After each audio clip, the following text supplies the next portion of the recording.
So hai, selamat datang di video 34 di mana saya akan bikin 100 video pertama untuk meningkatkan skill saya sebagai seorang content creator. Dan seperti biasa, saya akan berlatih menggunakan metode yang sama seperti video sebelumnya. Duduk, pencet record, terus ngomong selama 10 menit. 5 menit pertama ngomong random, dan 5 menit kedua saya ingin berbicara mengenai satu topik secara spesifik. Dan topik itu adalah PR apa yang harus saya tingkatkan dalam komunikasi saya. PR apa yang perlu saya improve ketika berbicara di depan kamera. Karena tujuan besar dari bikin 100 video pertama adalah meningkatkan level percaya diri saya di depan kamera dan juga meningkatkan skill komunikasi saya. Jadi di 5 menit kedua saya akan berbicara PR apa atau kekurangan apa yang harus saya tampal. Kekurangan apa yang harus saya tingkatkan untuk bisa menjadi seorang komunikator atau pembicara yang bagus. Kenapa saya harus meningkatkan level komunikasi saya? Dan mungkin kenapa Anda juga harus meningkatkan level komunikasi Anda? Karena coba pikirkan seperti ini. Kita ngomong berjam-jam, kita rekam video berjam-jam, ngomong di depan kamera berjam-jam, belum lagi editnya. Tapi kalau omongan kita saja nggak menarik dan susah dipahami, maka orang lain nggak akan betah dan orang lain nggak akan paham. Artinya, percuma kan kita ngomong berjam-jam tapi orang lain nggak nonton dan orang lain nggak paham. Itulah pentingnya kita harus meningkatkan level percaya diri kita. Saya pun juga berpikir gimana caranya ya ngomong dengan cara yang menarik agar orang lain betah. Dan gimana ya caranya untuk ngomong agar mudah dipahami, agar orang lain langsung paham. Dan dua hal ini adalah dua hal yang perlu kita kuasai. Gimana cara ngomong yang menarik dan gimana caranya ngomong agar mudah dipahami. Yang pertama adalah omongan seperti apa yang menarik. Kita harus ngomong dengan ritme. Omongan itu sama seperti musik. Kalau nadanya flat dari awal sampai akhir, orang lain akan bosen. Tapi ketika kita ngomong layaknya musik, kadang volumenya tinggi, kadang rendah, kadang cepat, kadang lambat. Kita mainkan variasinya, pasti orang lain akan lebih menarik. Dan omongan kedua, gimana caranya kita ngomong agar mudah dipahami?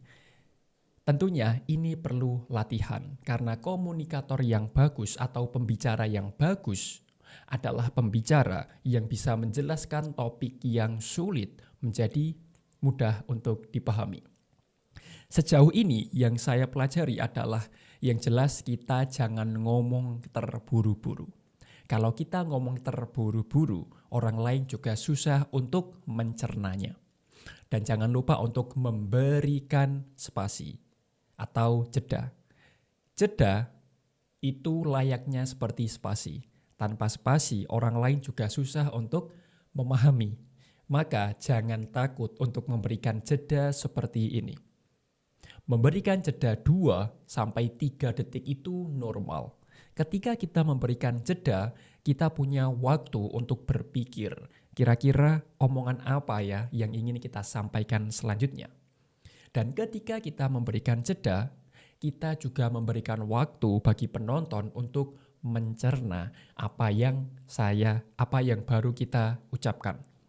So, di 5 menit kedua, saya akan reveal atau memberitahu kekurangan apa yang saya rasa kurang ketika saya berbicara di depan kamera, khususnya selama 34 video ini. Sekali lagi, tujuan dari bikin 100 video adalah untuk meningkatkan diri saya, meningkatkan level percaya diri saya, dan juga meningkatkan level komunikasi saya. Semua bisa karena terbiasa. Dan di 5 menit kedua, kita mulai dari sekarang. Saya rasa Setelah saya bikin 30 plus video, saya menemukan kekurangan mengenai komunikasi saya. Yang pertama adalah kadang saya lupa untuk senyum. Padahal senyum adalah hal yang kecil, hal yang mudah, hal yang sederhana, tapi efeknya luar biasa besar. Ketika saya senyum, saya bisa berpikir lebih lancar. Saya bisa ngomong lebih rileks dan juga orang lain juga akan lebih nyaman ketika saya senyum. Itu adalah PR pertama yang harus saya perbaiki, yaitu jangan lupa untuk senyum. Dan yang kedua adalah saya kadang lupa untuk menggunakan non-verbal. Non-verbal adalah apa yang ditonton oleh penonton kita. Raut wajah, body language, dan juga gestur tangan. Maka saya juga harus meningkatkan level gestur tangan saya. Coba lihat perbandingannya ya. Kalau saya ngomong flat seperti ini, apakah menarik? Apakah bikin orang lain betah nonton saya? Tentunya tidak. Tapi ketika saya berbicara menggunakan gestur tangan seperti ini, maka orang lain akan jauh lebih tertarik.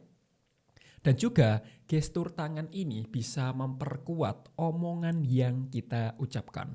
Contohnya ketika kita menyebutkan suatu poin, 3 poin ini. Gestur tangan bisa memperkuat omongan. 5 hal ini bisa bantu Anda bla bla bla. Lakukan 1 hal ini untuk mencapai bla bla bla. Lihat ya perbedaannya tanpa gestur tangan dan juga dengan menggunakan gestur tangan.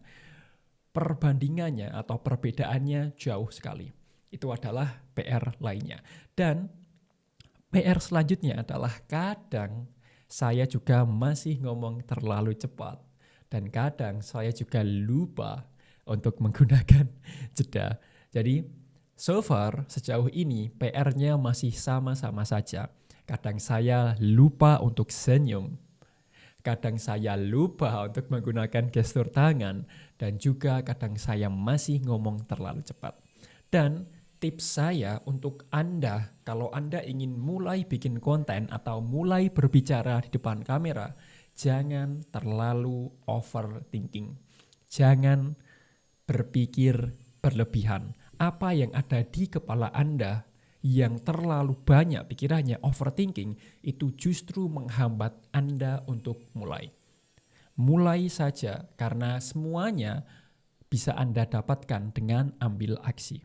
Tapi ketika Anda overthinking, itu justru menghambat Anda untuk ambil aksi, dan akhirnya Anda tidak mendapatkan hasil apapun.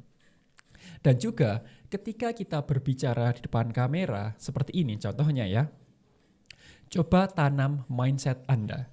Anda tidak sedang berbicara di depan kamera, tapi Anda sedang berbicara dengan teman baik Anda. Teman baik yang senang hati, senang ketika bertemu dengan Anda, happy ketika berada di tempat yang sama dengan Anda, dan excited mendengarkan apapun yang Anda bicarakan. Ketika Anda berpikir bahwa saya ngomong dengan teman baik saya, Anda akan jauh lebih rileks, lebih santai, dan omongannya pun juga lebih enak untuk didengar. Jadi jangan terlalu banyak overthinking, karena itu bisa menghambat Anda untuk mulai. Mulai saja, terus konsisten, dan Anda akan mendapatkan hasil apapun itu yang Anda inginkan. So, jangan lupa untuk ambil aksi. Dan juga ini sudah tanggal 10 November 2025. Saya mengingatkan diri saya dan juga Anda, jangan lupa untuk log in atau mengunci diri. Bentar lagi sudah tahun 2026. You and I saatnya untuk log in, untuk memperbaiki masa depan kita. Seperti biasa, jika Anda ingin melihat video lainnya tentang gimana cara saya untuk meningkatkan level percaya diri dengan cepat ketika berbicara, maka tonton video ini karena saya bagikan rahasianya di sana. Thank you for watching this video, and as always, I wish you all the best.